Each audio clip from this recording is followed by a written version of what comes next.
Wait a minute, what am I doing? Two men and a what? Two friends from film school, one who graduated, one who did, and they decided to make a podcast. Okay, this has never been done before, right? Okay. This is Matthew and Harrison's Two Men in a Movie. It's not what it sounds like.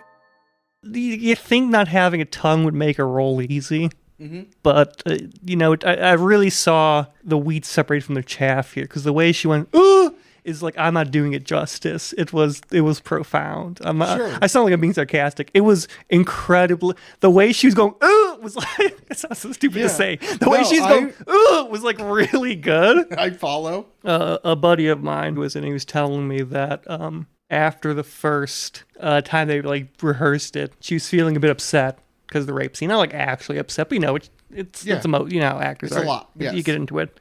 And he said that he put his arm around her and patted her back, and the only thing he could think to say was, "We didn't mean it." What? So I'm like, oh, yeah, it's fake. I mean, there are worse things he could have said.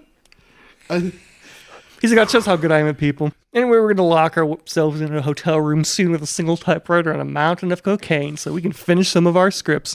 Welcome to the Two Men in a Movie podcast, where each week one man shows another man a movie he can't believe he hasn't seen. As always, I'm your anti-rapist, pro-cocaine host, Matthew Olenchek. Only my mother, who says it's a boring drug. And every time I say, I'm going to do cocaine, Mom, she says, don't. It's a boring drug. It's not worth your money. Which is a really weird way to be anti-drug. It's like, no, it sucks. Do another one. But hey, that's probably why the way I am. Joined as always by my co-host Harrison Poole, who pro Molly.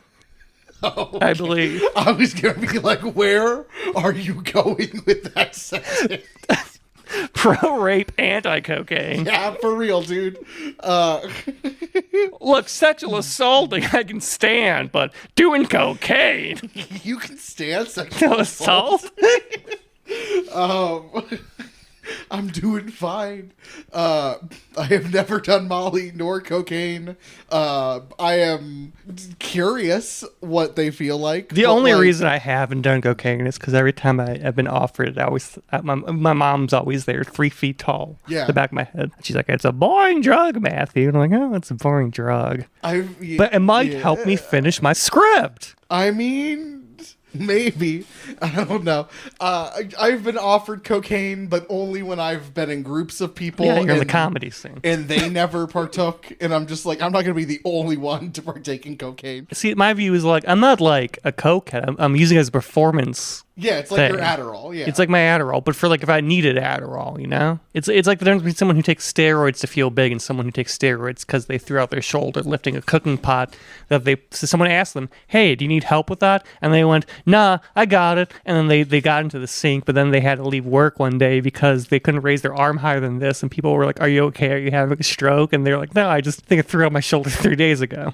They give you excellent insurance. Why did they take you 3 days to go to because I'm going to tell you the truth. My thought process was, it'll be fine tomorrow. Oh, sure. That's fine. And then day 4 came around. And I was still it was fine tomorrow, but everyone seemed really worried about me, so I thought I'd throw them a bone. And it wasn't fine. It wasn't going to be just fine tomorrow. You needed help. I would have eventually been fine. Yes. What did they do before? Someone throws out their shoulder. I didn't need surgery or popping back in. It would have healed. So the movie. You picked the movie. I did pick the movie. It's The Day the Clown Cried. Yeah. No, we will have that. If I ever get my hands on a copy of The Day the Clown doesn't Cried. That movie basically not exist? Buddy, it's about enter public domain. But that's not the movie we watched. No, we watched Isle of Dogs, which also has concentration camps. Yeah, and small boys. No clowns. No gas chambers. Does have an incinerator. They have gas. They have gas guns. They have wasabi poison. I'll tell my fun fact. I have 2 fun facts. Actually, Yoko Ono's in this movie. Yes. That's not really a super fun She's fact. the assistant. Yeah, because you can see it in the credits. But I thought it was fun. I didn't realize it. I was like, oh. But Jeff Goldblum delivered all his lines over the phone. That's awesome. Because I guess he couldn't make it or something, but he really wanted to do it, so they just Yeah. Did you know Liza Minnelli delivered her part in Mama over the phone? No. The My Chem song? Yeah.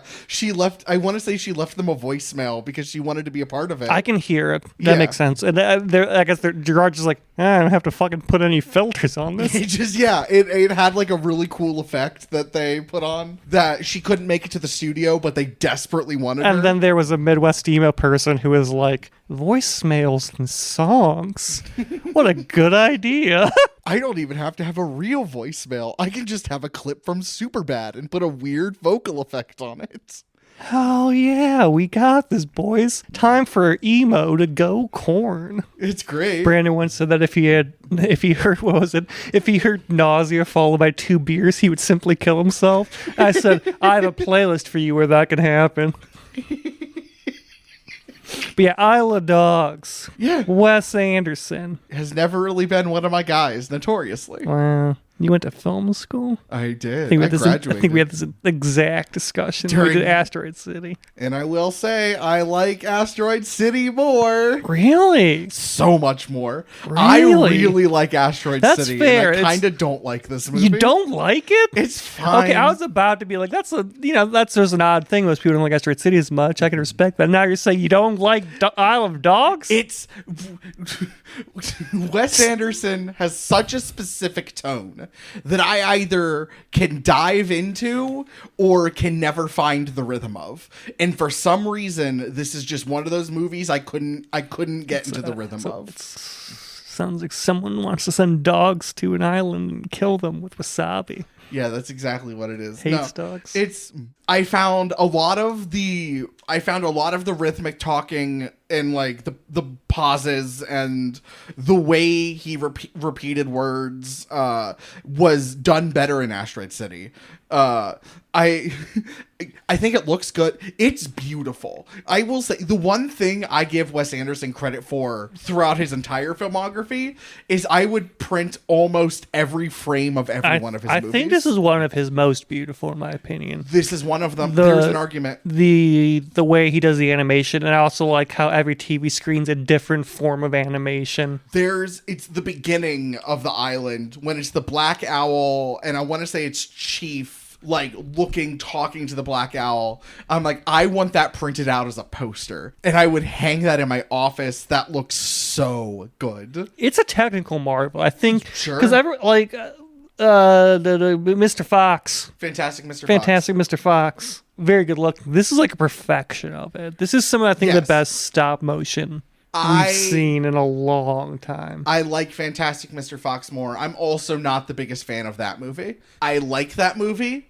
It was never a defining childhood movie for me. I enjoy it. It made me hate farmers. I mean, and this is why every time I see a farmer now, I say, you leave those foxes alone, and I beat the shit out of them. So you're the one who wiped out all the It was me, yeah. I found every farmer, and I beat the fuck out of them, and then I got a bunch of neighborhood kids to sing mean songs about them. Specifically about their appearance. Sure. My big issue with Fantastic Mr. Fox is that movie needs to be 10 minutes longer. Yeah. That movie, it's one of the rare instances where that movie has no room to breathe, and it needs room to breathe. This movie has too much room to breathe. I think, which is interesting because I find the ending to be incredibly rushed. The ending just happens, and considering the pace of the rest of the movie, it was kind of jarring. I would compare it to or the timing of it to a favorite of yours, which is and kind of narratively related to a Fury Road, which is a large portion of it is going one way, and the last, very small portion of the movie is quickly returning. Sure, I guess. Fury Road works for me in a way that this movie didn't.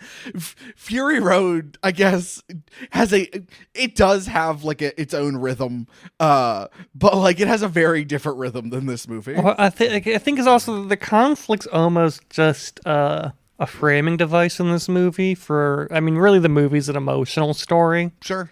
The actual conflict that is resolved is just the framing device for it. I agree with that. So I think once the emotional arc is complete, you just have to tie up some loose ends because your story's done. He found his dog. Chief found a master. The emotional arc is complete. We just need to get him so we can tell his dog haiku, and then we're good. And then the day is saved, thanks to my favorite character, the hacker boy. This fucking high schooler. So the story is that all dogs are outlawed by like the cat mob, Yakuza. They're cat controlled because way back when The Kobayashi? Yeah, the Kobayashis. The dogs are everywhere, and then these people hated dogs. They loved cats. So they sent in a single samurai boy, cut off the head of the clan leader, and dogs became domesticated. He did a haiku, which was it fucking I don't even remember. My sword. It's not gonna be a haiku, but it's basically my sword for dogs. I renounce mankind. Broken glass on the ground, or something like that. Yeah. And so then White snowfall in spring. the ancestors of that guy is now in charge of the city, and he's all dogs got the dog flu. Send them to Dog Island. We're gonna kill him there, and it's all plot because they've silenced the opposition, killed Yoko's boss. Professor Watanabe. Yeah, they created the dog flu. It's all plot. But the boy, his ward, his bodyguard dog was the first one sent over, and he flies a little plane over to rescue him. And so the story's about him and a bunch of dogs that don't speak Japanese. And none of the Japanese is translated unless there's a translator or a foreign exchange student. So we have no idea what this boy's saying. I don't like the English translation over the Japanese speaking. In the UN style? I don't like You don't like the diegetic translation? No, I don't. If I see a movie with the UN, I want them just to be dubbed over. No, I mean a little bit. But like I have a hearing thing, and like I'm trying to pay attention to both voices at once, and it all gets jumbled in my head. Like, and I know that's a me problem. You couldn't be a diplomat. I couldn't. I acknowledge. Speak English. No, it's not speak English. It's like I need one person to speak at one time. I have trouble following, I don't have trouble following group conversations when it like jumps from person to person to person. But when things start overlapping, or I'm trying to follow this conversation and there's a secondary conversation behind me, my brain just just vibrates and just refuses to acknowledge that words are being spoken at all. So I don't watch UN footage for the same thing. I'll read it, but I don't watch UN footage. I don't like it. I know it's a personal thing, but I'm trying to pay attention to the Japanese dialogue. I hate globalism. No, I'm trying to pay attention to the Japanese dialogue I don't understand, and I'm trying to pay attention to the English dialogue I do understand.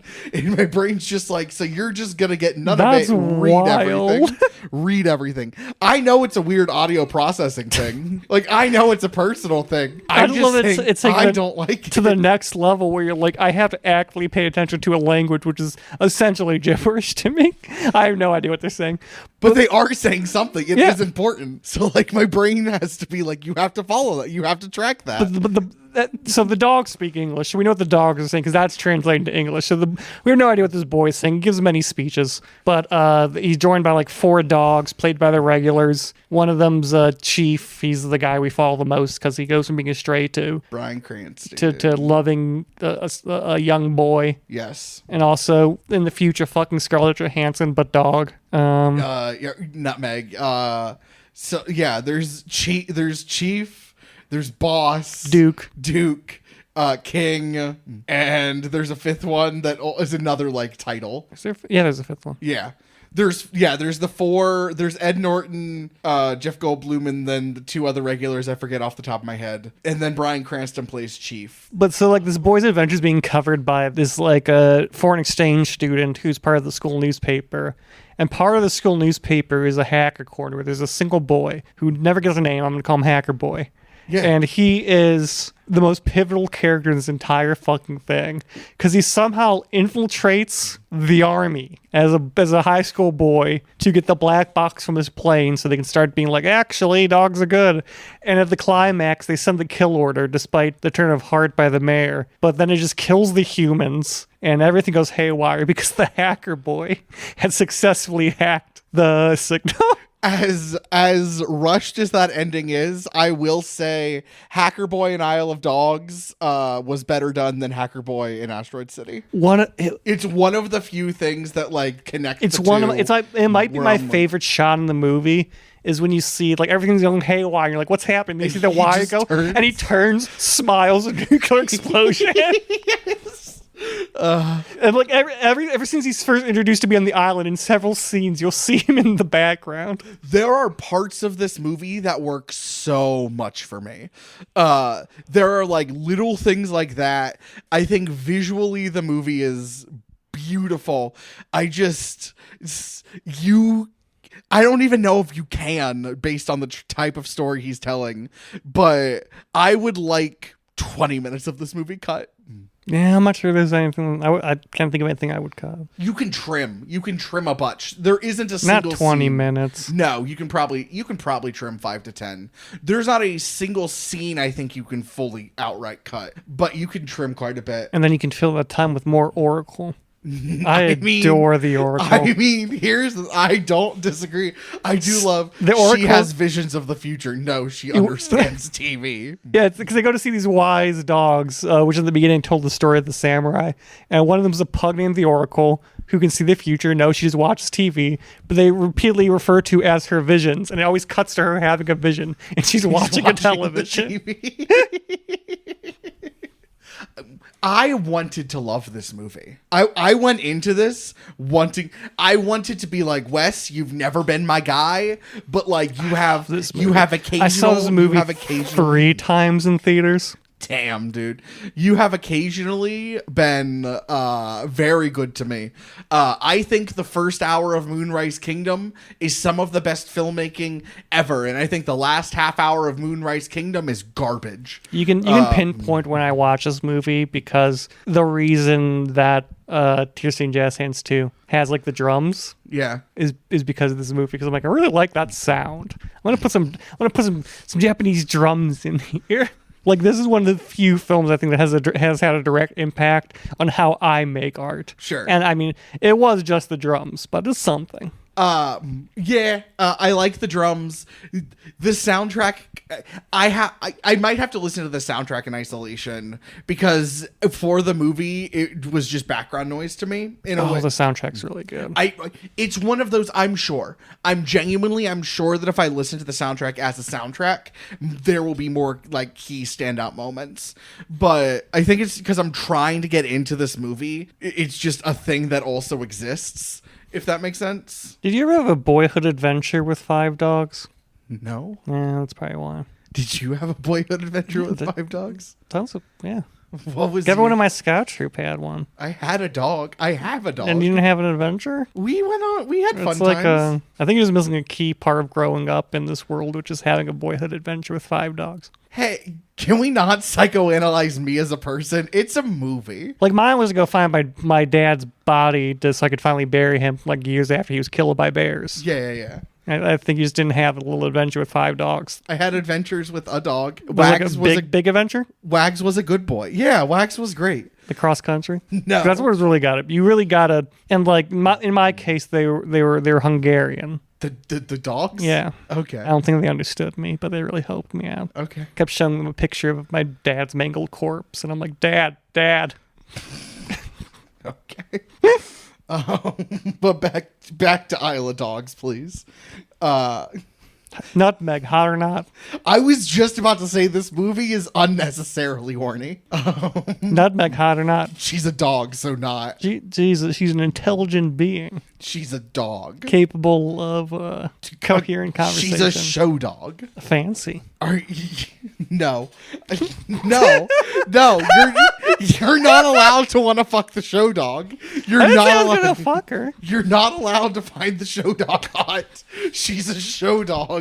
You're not allowed. Vetoed. I get this. I have no I say. am being oppressed.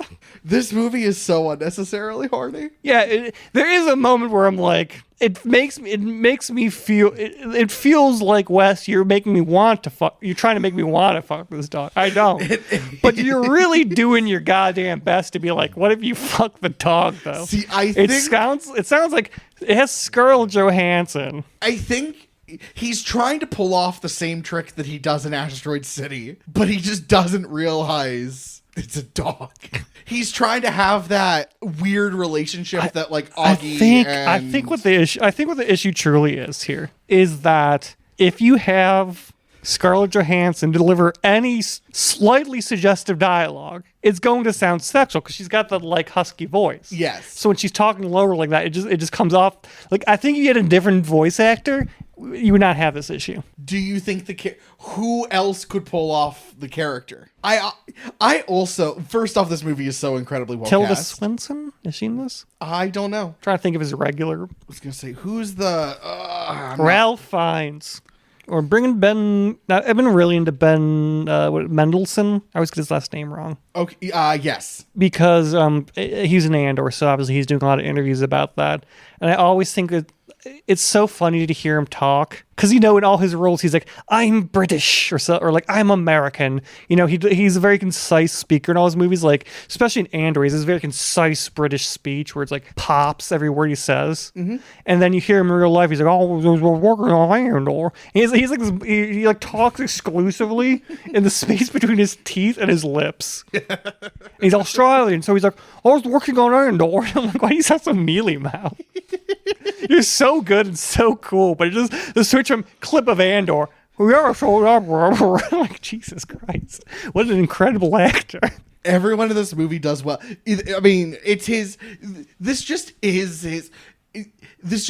his regular cast. Yeah. So it's why I like, even if I'm not going to argue for his worth of films, one of the reasons I truly view Wes Anderson as like one of the greatest film artists. Okay. Of our time, but not all time, is because he does approach things in such like a truly artist way. Sure. Which is, I have the things I like, I have the people I like, I have my muses, and I'm gonna have fun doing it. I'm doing what I like. Yes. And if everyone else likes it, good. If not, meh. And it just turned out a lot of people like what he likes. Listen, I don't enjoy being the dissenting opinion. I really don't. I understand how this movie could work for someone. I really do. It doesn't do it for me. Like, that isn't a thing I latch on to. Never had a boy-dog adventure. I have had a boy-dog adventure. It's truly a tone thing. It's truly a, like, he has a very specific rhythm, and you're either in it or you're not. And he doesn't care either way. And I'm so okay with it. I respect that. Harry Boy can't dance. Dance to the tune of Wes Anderson. Sometimes I can, though. Like, I find, like, Asteroid City to be far more accessible. It is so strange that your highest ranked film of his is, like, his least received work. It's probably my second. If I have to rewatch Bottle Rocket, I remember loving Bottle Rocket. Because I know, like, Asteroid City was, like, kind of eh. Despite the fact that I absolutely adore it. I love that movie. I like that movie a whole lot. The movie's like an 8 for me. I love that movie. I love the messaging of it. It's something I can get behind. Asteroid City captures what it was like to be an artist in COVID. Yeah. Kind of in a similar vein that Bo Burnham did, but Bo Burnham was very personal. Yeah. I was going to say singular and myopic. This touches like on how it is an artist being COVID, but it also touched on just like what to do when nothing makes sense anymore. And this movie, if nothing else, I'm glad I watched it. I'm sorry I don't like it, but I'm glad I watched it. Saw the movie 3 times with many of our mutual friends. Good job. Congrats. I think I watched and then immediately filmed Tears Stained Jazz Hands 2, and then in editing, I'm like, I should stick in drums. Need something here. Sure. It is wild because like Wes Anderson is an artist that like I'm similar in a lot of ways to, but prints on the very basic principles completely different because he's such a structured, organized, planned filmmaker. Yes. And his movies are math equations. One of my best received works was a shot list I wrote on my arm running to the filming location because I forgot I had to do it. Jesus Christ. great. It's Das Caterpillar. I wrote the shot list on my arm. I plotted the entire thing all in my hand, and we had to type it out when I got there for other people because I'd forgotten I had a project due. And I was like, fuck, are you free? Are you free? Are you free? Okay, I'm going to run to Drug Mart. Are you free? That was done in like an afternoon. Wes Anderson is an artist who I respect very much, who I wish I liked his work more. He very much, Nolan is the same way with me. I've never been a Nolan guy. Yeah, I can take or leave Nolan. I think Nolan's an excellent filmmaker, but like, man, his movies they're great. Okay. I just think that he's given to this mythic level, which I'm not sure he's at. Another controversial film take is I think The Dark Knight's like a 7. I think Heath Ledger's performance is a 15. Yeah, no, I can get behind And I that. think the rest of that movie, he is running circles around everyone. No, I think that's fair. I think there's like this mythic Nolan cult where it's like he's the best filmmaker ever. He's a very good, well, it's going to go down as one of the greats. Yeah. Inception's fantastic. I have not seen. It is my white whale. Inception is my true white whale. I know. I don't think it's one of, like, I would even say it's one of, it should go in like a record of great films of that time period. But there's like this worship of it I don't understand. So I assume you're putting it on the list. I'm putting it on the list. If we watch, honestly, please suggest it semi-soon so we can just get it done with. I forgot I put Noah on this list. The Aronofsky movie? I believe Russell Crowe's in it? Yeah. No, I haven't seen that movie. Have I? I don't think you have, because everything I put on the list I've asked you is like some guy said, have you seen this? And you go, no. And I add it to the list. Fair enough.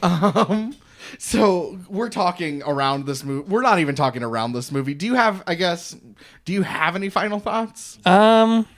More stop motion, I think. We need more stop. 100% we do. This film is really... Because, yeah, like, a lot of Wes Anderson movies, like, I think there's a handful of them where the plot's kind of like, Like, the plot's there, but there's not a lot you can dig into. It's a pretty simplistic plot. Yeah. This movie really is. It's literally boy goes, gets dog, stops dog from being killed.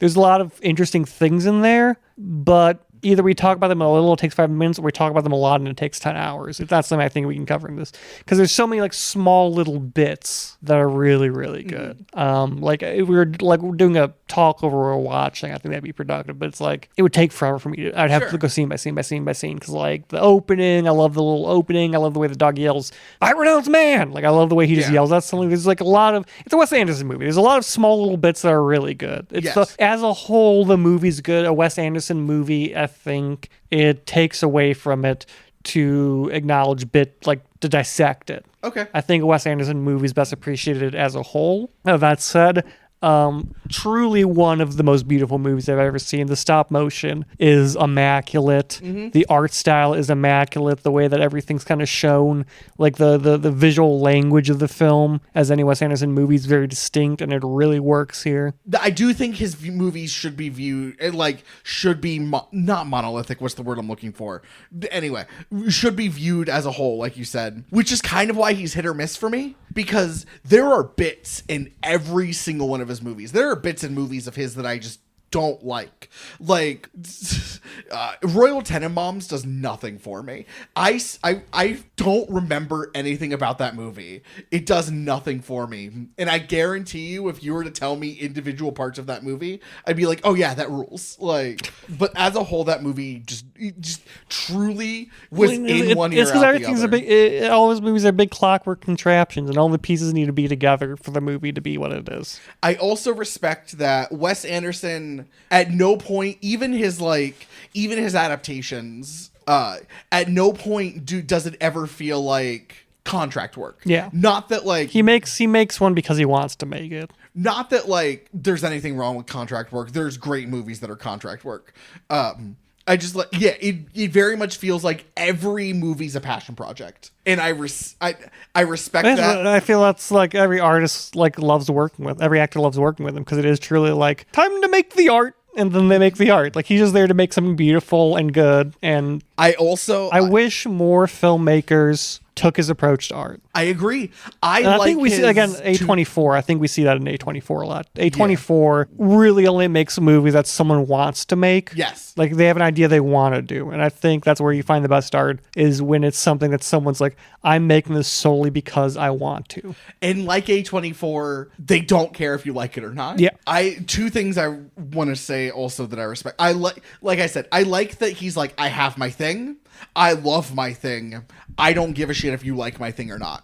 Either you do or you don't.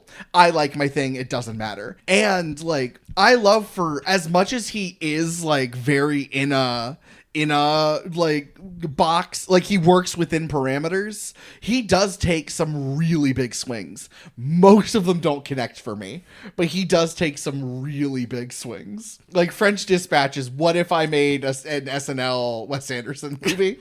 I don't know. I've actually never seen that movie. I'll probably never watch that movie. I'm going to watch it so I can bring it on the podcast. That's fine. I'll never watch it otherwise. That trailer angered me so much. I cannot explain. You know what movie that was for me? That trailer. There's only one trailer that made me, I would actually leave the theater if it started playing. The Gift. The Jason Bateman movie? Is it a horror movie? Yeah. Yeah. Well, there's two Gifts that are horror movies. There's the more recent one. Okay, then the Jason Bateman one. Every time I saw that fucking trailer, I can't even remember why. The reasons have faded away. All that remains is the rage. Okay. I would... I felt, that must have been how you felt, because I would get so fucking furious watching it. The other Gift is a Sam Raimi movie, and it's like a 6 out of 10. I like that. I like that movie a lot. I probably would rate it personally higher. There's so many like fundamental flaws with that movie that I can't rank it higher than 6 out of 10. No, that trailer just fucking got my blood pumping every time. I'm sure if I saw it now, I have a gun now, so I'd shoot my television and I'd be so angry. Fucking hated that trailer. You would be like Jason Todd from People's Joker. Which is bad because it doesn't really fit I'm going to have like an unfilled magazine. It's not like equal, but what you going to do? Thank you, Wes Anderson, for making this movie. Yeah, Wes, you did a good job. Don't listen to Harrison. No, you did a good job. He never had his boyhood adventure. I will. First off, I did. I know that I went to go find my dad. You probably went to go like meet your favorite filmmaker, and you traveled across the country with your dogs. I traveled from Ohio up into the Appalachian with my dogs. Harrison ran around the backyard with his dog. He just doesn't have the frame of reference for an epic, not even an adventure, a true Beowulf-esque. You know, I can dislike a movie without you psychoanalyzing these things about me that aren't true. Like, I know that in your head you've just automatically made them true, but they're not true. Like, you had a big boyhood Beowulf adventure? I had like fun adventures with my dog. How many miles did he cover? I don't know. It's got to be at least 100 for you to understand this movie, I think. Oh my god. I can understand this movie without having a boyhood dog adventure. Do you have the montage where you're walking along a long distance and there's like folksy music playing in the background? Yes. You did a good thing. You made a very good thing. I'm glad other people get more mileage out of it than I do. I really do. I wish I got more mileage out of it. Keep doing the thing, even if assholes like me don't get into it. Like, I should not be the end all be all opinion. If you like it, you like it. Anyway, for our 1 year anniversary, we're gonna do a special where we're gonna have Harrison go on a big adventure with 5 dogs. No, we're watching Jennifer's Body, the Lost episode. We're rewatching Jennifer's Body, and we're gonna record the Lost episode. Trying to think of what this adventure would entail. What's your goal? What's your big goal? I'm done. I'm done with this bit. Can you do socials? Please. But yeah, you can find me in possibly my boyhood adventures if I can be asked to scan in the actual film photographs, which children today don't know about, at Midwest_magician. I also post small plastic men. And I don't know if you can see my follows. I don't follow any of the people. I was going to say you could see cool anteaters and women, but that's on my personal account. My cool women. You can find the show on Two Men Movie Podcast on Instagram and on YouTube at Two Men and a Movie Podcast. On YouTube, we have, I'm going to call them unexclusives. There's some episodes you can't find there because Brandon's on them and won't let us upload them because they're too long. You can find me on Instagram, TikTok, Threads, Lemonade, at harrisonpool.com, HARRISONPOOLEDOTCOM. You can follow me on Letterboxd at HDPOOLE124. If you're interested in my hot takes or incredibly cold takes, I watched Clueless this weekend for the first time in a decade. Actually, it's the first time I sat down and watched the whole movie. You know, I probably wrote... It's a 10 out of 10. Hang on. That's a perfect movie. I got to check It's a before... perfect movie. Before we end this episode, because I was letterboxing when this movie came out. Do you have a letterbox? I mean, I don't use it anymore. Oh, that's sad. But I did have a letterbox. I was in film school. Of course I had a letterbox. I didn't have a letterbox until like last year. I gave it 5 stars. Jesus Christ. It is also my first review on Letterboxd. I'm not going to tell you what I gave it. So. There's not much to talk about because any of my good reviews are just like, good movie. Anyway. I forgot about Wolf Cop. Have you seen Wolf Cop? Yes, I love Wolf Cop. Wolf Cop's good. Wolf Cop rules. Have you seen, hang on. I've not seen another Wolf Ghost Cop. Graduation. No. We'll do this after them. All right, yeah, hugs and kisses. Hey, thank Tristan. Thank you so much to Tristan Hostetter for our theme music. Hugs and kisses. Thank you guys for listening. Mwah. This is Matthew and Harrison's Two Men in a Movie. It's not what it sounds like.